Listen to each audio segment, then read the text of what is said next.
ہوگا۔ جو لوگ یہ کہتے ہیں کہ کشمیر کی تحریک آزادی کے پیچھے پاکستان کا ہاتھ ہے، انہیں چاہیے کہ وہ تاریخ کا مطالعہ کریں، اور اگر وہ تاریخ کا مطالعہ کریں گے تو انہیں یہ پتہ چلے گا کہ جو رنجیت سنگھ کا سکہ شاہی دور تھا، اس دور میں کشمیریوں کی غلامی کے بدترین وقت کا آغاز ہوا، اور 1832 میں جب رنجیت سنگھ کا ایک نمائندہ تھا مہاراجہ گلاب سنگھ، اس کا جموں کے علاقے پر قبضہ تھا، تو 1832 میں منگ اور پلندری کے علاقے میں مہاراجہ گلاب سنگھ کے خلاف پہلی بغاوت ہوئی تھی، اور یہ وہ زمانہ تھا جب ملی خان اور سبز علی خان یہ دو کشمیری حریت پسند تھے، اور ان کی کھالیں ادھیڑ کر درختوں پر لٹکائی گئی تھی، اور منگ میں ابھی بھی وہ درخت موجود ہے جس پر کہ وہ کھالیں لٹکائی گئی تھی۔ اور یہ تو آپ جانتے ہی ہیں کہ 16 مارچ 1846 کو انگریزوں نے صرف 75 لاکھ نانک شاہی، جو کہ اس دور کی کرنسی کا نام تھا، تو 75 لاکھ نانک شاہی کے عوض کشمیر کو انگریزوں نے مہاراجہ گلاب سنگھ کے ہاتھوں بیچ دیا، اور اس کے بعد نہ صرف جموں بلکہ سری نگر پر بھی مہاراجہ گلاب سنگھ کا قبضہ ہو گیا۔ 1931 میں جموں میں قرآن پاک کی توہین پر کشمیری مسلمانوں کے احتجاج کا ایک سلسلہ شروع ہوا، اور پھر یہ سلسلہ سری نگر تک پھیل گیا، اور پھر جو سری نگر کی جامع مسجد ہے اس میں دیر کا ایک پٹھان نوجوان تھا عبد القدیر، اس نے آزادی کے نعرے لگائے، اس پر عبد القدیر کو گرفتار کر لیا گیا۔ اس کا تعلق کشمیر سے نہیں تھا، وہ ملازمت کے لیے کشمیر گیا تھا، تعلق اس کا دیر سے تھا۔ اس کی گرفتاری پر کشمیری مسلمانوں نے احتجاج کیا، اور پھر اس احتجاج پر 13 جولائی 1931 کو سری نگر کی جو سینٹرل جیل تھی اس کے سامنے کشمیری مسلمانوں کے ایک اجتماع پر فائرنگ ہوئی، اس میں 6 کشمیری مسلمان شہید ہو گئے، جس کے بعد یہ تحریک پوری ریاست جموں کشمیر میں پھیل گئی، اور آج بھی جو کشمیری 13 جولائی کا دن ہے وہ یوم شہدائے کشمیر کے طور پہ مناتے ہیں۔ تو اس یوم شہدائے کشمیر کا تعلق 13 جولائی 1931 کے اس واقعے سے ہے، جس کا مقصد عبد القدیر کی گرفتاری پر احتجاج تھا۔ تو یہ پوائنٹ آپ کو ضرور اپنے ذہن میں رکھنا چاہیے کہ جو لوگ یہ کہتے ہیں کہ کشمیر کی تحریک آزادی کے پیچھے پاکستان ہے، وہ تاریخ کا مطالعہ کریں تو ان کو پتہ چلے گا کہ جو کشمیریوں کا یوم شہدائے کشمیر ہے، یہ 13 جولائی 1931 کے واقعات کی مناسبت سے یوم شہدائے کشمیر ہے۔ یہ یوم شہدائے کشمیر 1947 کے بعد کے کسی واقعے کے حوالے سے نہیں ہے۔ یہی وہ زمانہ تھا، 1931 کا زمانہ تھا، جب شاعر مشرق حضرت علامہ اقبال نے کچھ دیگر مسلمان زعماء کے ساتھ مل کر لاہور میں کشمیر کمیٹی قائم کی، اور پھر جو کشمیر کی صورتحال تھی اس پر احتجاج کے لیے لاہور میں ایک جلوس نکالا گیا، جس کی قیادت علامہ اقبال نے کی، اور جلوس کے بعد ایک جلسے سے بھی انہوں نے خطاب کیا، اور یہ 14 اگست کا دن تھا۔ 14 اگست 1931 کو علامہ اقبال نے لاہور میں پہلی دفعہ یوم کشمیر منایا، اور ان کو اس وقت نہیں پتا تھا کہ بعد میں یہی 14 اگست پاکستان کا یوم آزادی بن جائے گا، وہ پاکستان جس میں لفظ کاف جو ہے وہ کشمیر کی نمائندگی کرتا ہے۔ تو یہ 14 اگست 1931 کا جلسہ تھا جس میں حضرت علامہ اقبال نے اپنا یہ مشہور شعر بھی پڑھا تھا، آج وہ کشمیر ہے محکوم و مجبور و فقیر، کل جسے اہل نظر کہتے تھے ایران صغیر۔ تو یہ مشہور شعر علامہ اقبال نے 14 اگست 1931 کو لاہور کے جلسے میں پڑھا تھا۔ صرف علامہ اقبال نہیں بلکہ قائد اعظم کو بھی کشمیر میں بہت گہری دلچسپی تھی، بلکہ قائد اعظم محمد علی جناح کو کشمیر بہت پسند تھا، اور وہ کشمیر کی آب و ہوا کو بہت پسند کرتے تھے، اس لیے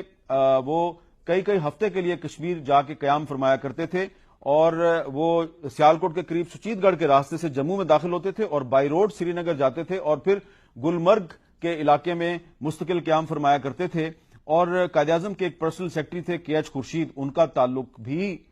کشمیر سے تھا، اور کے ایچ خورشید کی قائد اعظم کے ساتھ ملاقات بھی سری نگر میں ہوئی تھی۔ 1947 میں تقسیم ہند کا فیصلہ ہوا تو 565 ریاستوں نے بر صغیر پاک و ہند میں 565 ریاستیں ایسی تھی جنہوں نے پاکستان یا بھارت میں سے کسی ایک کے ساتھ اپنے الحاق کا فیصلہ کرنا تھا۔ تو انہی میں سے ایک ریاست جونا گڑھ تھی۔ ریاست جونا گڑھ کا جو حکمران تھا وہ مسلمان تھا، لیکن جو آبادی کی اکثریت تھی وہ غیر مسلم تھی۔ جونا گڑھ کے مسلم حکمران نے پاکستان کے ساتھ الحاق کا فیصلہ کیا۔ لیکن جو برطانوی ہند تھا اس کے وائس رائے لارڈ ماؤنٹ بیٹن نے ریاست جونا گڑھ کے پاکستان کے ساتھ الحاق کو تسلیم نہیں کیا، بلکہ انہوں نے کیا کیا کہ انہوں نے کوشش کی کہ جونا گڑھ پر بھارت کا قبضہ ہو جائے۔ دوسری طرف ریاست جموں کشمیر تھی۔ ریاست جموں کشمیر کا حکمران غیر مسلم تھا اور آبادی کی اکثریت مسلمان تھی، لیکن جب ریاست جموں کشمیر کے مسلمانوں کی اکثریتی نمائندہ جماعت مسلم کانفرنس نے جولائی 1947 میں پاکستان کے ساتھ الحاق کا فیصلہ کیا تو لارڈ ماؤنٹ بیٹن نے اس کو قبول کرنے سے انکار کر دیا، اور انہوں نے کانگریس کے لیڈر مہاتما گاندھی، جواہر لال نہرو اور جو مہاراجا تھا جموں کشمیر کا ہری سنگھ، اس کے ساتھ مل کر کوشش کی کہ جموں کشمیر کا الحاق بھارت کے ساتھ ہو جائے، یعنی کہ بھارت کا جموں کشمیر پر قبضہ ہو جائے۔ لارڈ ماؤنٹ بیٹن نے تقسیم ہند کا ایک ایسا منصوبہ بنایا جس کے تحت ایک تو پنجاب تقسیم ہو گیا، دوسرا بنگال بھی تقسیم ہو گیا، اور تیسرا اس نے کوشش کی کہ ریاست جموں کشمیر پر اس کا ایک غیر اعلانیہ کنٹرول قائم ہو جائے اور وہ ریاست جموں کشمیر کو بھارت کے حوالے کر دے۔ اور اس مقصد کے لیے لارڈ ماؤنٹ بیٹن نے جواہر لال نہرو کے ساتھ مل کر کیا کچھ کیا، یہ میں آپ کو بتاؤں گا کچھ دستاویزی ثبوتوں کے ساتھ۔ 3 جون 1947 کو جب تقسیم ہند کا فیصلہ ہوا تو ریاست جموں کشمیر کے جو مختلف علاقے تھے وہاں پر ڈوگرا فوج نے مسلمانوں پر ظلم و ستم شروع کر دیا۔ 6 اکتوبر کو پونچھ کے علاقے میں ڈوگرا فوج کے خلاف باقاعدہ بغاوت ہو گئی۔ 22 اکتوبر 1947 کو ایک قبائلی لشکر کشمیری حریت پسندوں کی مدد کے لیے مظفر آباد پہنچا اور اس نے مظفر آباد کو ڈوگرا فوج سے آزاد کروا لیا۔ 24 اکتوبر کو ریاست جموں کشمیر میں سردار ابراہیم خان کی قیادت میں ایک متوازی حکومت قائم کرنے کا اعلان ہو گیا، اور یہ وہ لوگ تھے جو کہ قبائلی لشکر کے ساتھ مل کر سری نگر کے گرد و نواح تک پہنچ چکے تھے۔ یہاں پر میں میجر جنرل اکبر خان کی اس کتاب کا ذکر کرنا چاہوں گا۔ اس کتاب کا نام ہے ریڈرز ان کشمیر، اور میجر جنرل اکبر خان صاحب اس وقت پاکستانی فوج کے ایک سینئر افسر تھے، جی ایچ کیو میں پوسٹڈ تھے، اور انہوں نے اپنی اس کتاب میں لکھا ہے کہ وزیر اعظم لیاقت علی خان نے جی ایچ کیو کو یہ ہدایت کی تھی کہ جو کشمیری حریت پسند ہیں ان کی مدد کی جائے، اور اس سلسلے میں 4000 رائفلوں کا بندوبست کیا گیا۔ میجر جنرل اکبر خان نے اپنی اس کتاب میں لکھا ہے کہ انہوں نے یہ 4000 رائفلیں جب پنجاب کی انتظامیہ کے حوالے کی تو پنجاب پولیس نے ان رائفلوں کو دیسی بندوقوں سے بدل دیا، یعنی کہ جو فوجی رائفلیں تھیں وہ پنجاب پولیس نے رکھ لیں اور اس کی جگہ پر جو لوکل میڈ دیسی ساختہ بندوقیں تھیں ان سے ان فوجی رائفلوں کو ریپلیس کر دیا۔ یہ بندوقیں جو ہیں یہ کشمیری حریت پسندوں کے پاس پہنچیں، اور ظاہر ہے کہ ان بندوقوں میں وہ جان نہیں تھی جو کہ فوجی بندوقوں میں ہوتی ہے، لیکن اس کے باوجود یہ جو کشمیری حریت پسند تھے انہوں نے قبائلی لشکر کے ساتھ مل کے میرپور سے لے کے مظفر آباد اور مظفر آباد سے آگے بہت سے جو علاقے ہیں ان کو آزاد کروا لیا، اور یہی وہ علاقہ ہے جو اب آزاد کشمیر کہلاتا ہے۔ 27 اکتوبر 1947 کو بھارتی فوج نے سری نگر پر حملہ کر دیا، سری نگر پر قبضہ کر لیا۔ جب قائد اعظم محمد علی جناح کے پاس یہ خبر پہنچی تو انہوں نے جو پاکستانی فوج کا انگریز سربراہ تھا جنرل گریسی، اس کو یہ حکم دیا کہ وہ جموں اور بارہمولہ پر حملہ کرے، لیکن جنرل گریسی نے انکار کر دیا، اور جنرل گریسی نے قائد اعظم محمد علی جناح سے کہا کہ ریاست جموں کشمیر نے بھارت کے ساتھ الحاق کر لیا ہے، لہذا اب قانونی طور پر ہم ریاست جموں کشمیر پر حملہ نہیں کر سکتے۔ تاریخی حقائق یہ بتاتے ہیں کہ جنرل گریسی کا یہ موقف غلط تھا۔ جنرل گریسی نے قائد اعظم کے ساتھ جھوٹ بولا تھا کیونکہ جو وائس رائے تھا لارڈ ماؤنٹ بیٹن وہ بھارت کے وزیر اعظم نہرو کے ساتھ ملا ہوا تھا، کیونکہ جب جنرل گریسی نے قائد اعظم کو یہ بتایا کہ ریاست جموں کشمیر نے بھارت کے ساتھ الحاق کر لیا ہے، اس وقت تک ریاست جموں کشمیر کے مہاراجا ہری سنگھ نے جو بھارت کے ساتھ الحاق کی دستاویز ہے وہ دیکھی بھی نہیں تھی۔ تو کیا یہ ایک فراڈ تھا؟ اس سوال کا جواب حاصل کرنے کے لیے میں آپ کو مختلف غیر پاکستانی مصنفین کی کتابوں کے حوالے دوں گا۔ سب سے پہلے میں حوالہ دوں گا ایک برطانوی رائٹر ہیں، بہت مشہور جرنلسٹ ہیں، وکٹوریا شیفیلڈ۔ ان کی ایک کتاب ہے Kashmir in the crossfire. Kashmir in the crossfire میں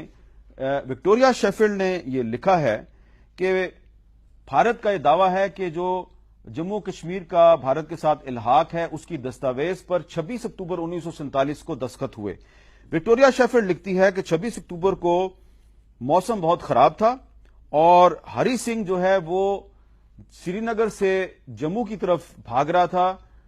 خراب موسم کی وجہ سے وہ جموں نہیں پہنچا. 26 اکتوبر کو وہ جموں نہیں پہنچا